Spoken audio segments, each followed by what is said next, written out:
Grazie Presidente, ma molto brevemente perché il progetto di legge statale in oggetto è già stato in maniera esaustiva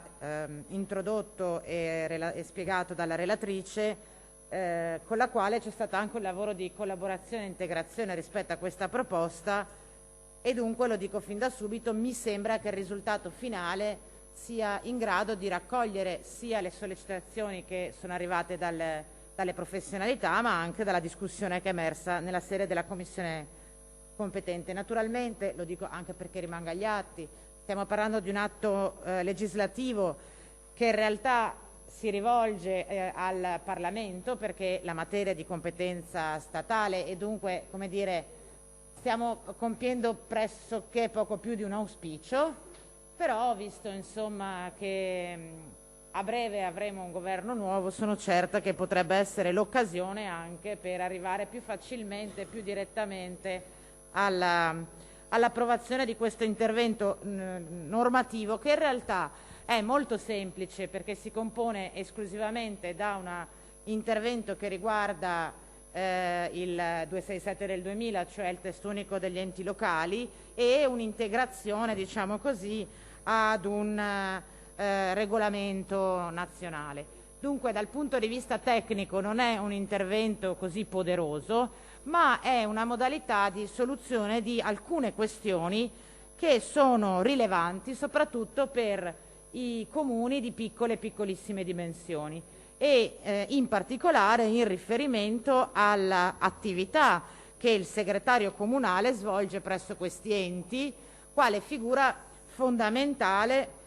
in riferimento alla qualità dell'attività amministrativa e come, diciamo, nesso, relazione tra la parte più tecnica e la parte più politica delle amministrazioni locali. Sinteticamente le questioni che si provano ad affrontare con questo PDLS sono due. La prima è una questione di natura prettamente economica. Pur essendo infatti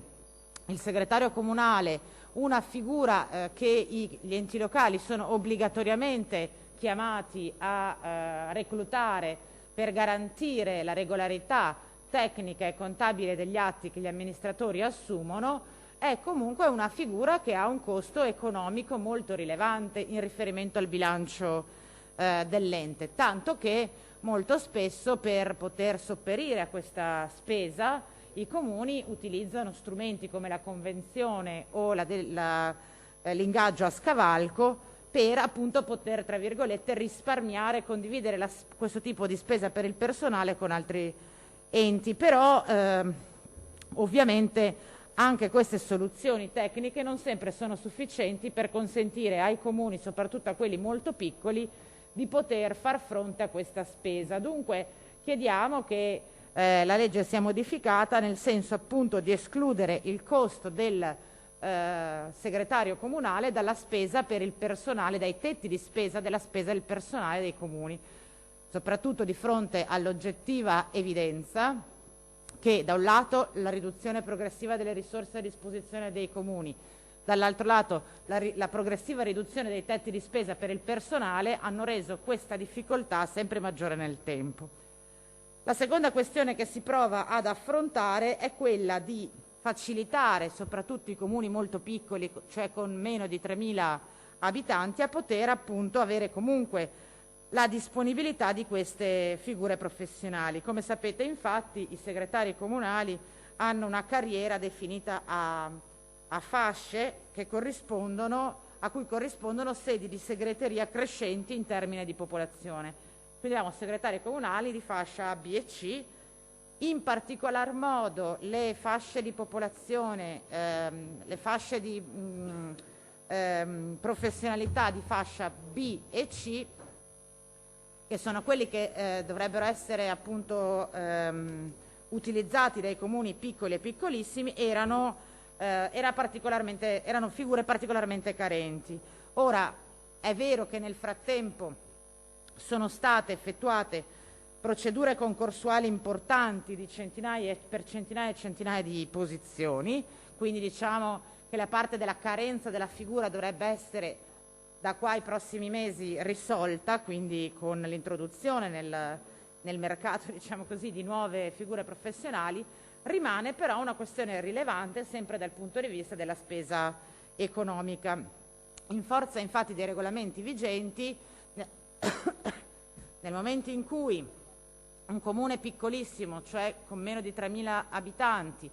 avesse scelto di utilizzare la figura di segretario comunale in convenzione o a scavalco, avrebbe dovuto rivolgersi a figure professionali della fascia di popolazione corrispondente alla somma delle popolazioni di tutti i comuni coinvolti nella convenzione. Con questa modalità si arriva ovviamente al paradosso che, pur essendo io un comune piccolo e pur non avendo abbastanza risorse per avere un unico segretario comunale che segua il mio comune, pur avendo o provando ad utilizzare strumenti amministrativi come lo scavalco e la convenzione che mi consentono di spalmare, diciamo così, il costo e di condividere il costo con altri comuni, avrei dovuto o dovrei comunque rivolgermi a figure professionali inserite in fasce, categorie superiori a quella di corrispondenza del mio comune, e dunque avrei dovuto o dovrei comunque pagare il surplus per la fascia superiore. Chiediamo quindi di intervenire anche da questo punto di vista per stabilire che per comuni che hanno meno di 3.000 abitanti e che dunque possono, a norma di legge, ricorrere a segretari comunali di cosiddetta fascia C, anche se utilizzano la formula della convenzione con più comuni piccoli, possa, diciamo, prevalere come criterio per l'individuazione della fascia del segretario quella del numero di abitanti del singolo comune, non la somma degli abitanti dei comuni in convenzione. Anche questa mi sembra una proposta di buon senso che risolve un problema importante in maniera molto semplice. Chiudo anticipando che mi convince anche la proposta emendativa presentata dalla consigliera Brescaccin, se non ricordo male, che prevede di stralciare dal testo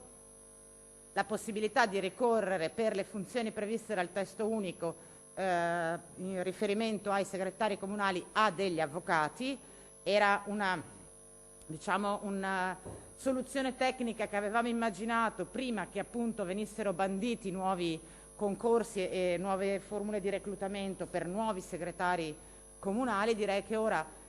il tema della carenza fisica di queste figure professionali dovrebbe essere superato, quindi mi sembra intelligente, di buon senso, evitare di proporre anche questo allargamento. Quindi concludo la relazione anticipando ovviamente i ringraziamenti alla relatrice che ha raccolto le indicazioni emerse dalla Commissione e a tutti i commissari che hanno partecipato alla redazione di questo progetto di legge, per annunciare anche il voto favorevole sia sull'emendamento che sul provvedimento. Grazie Presidente.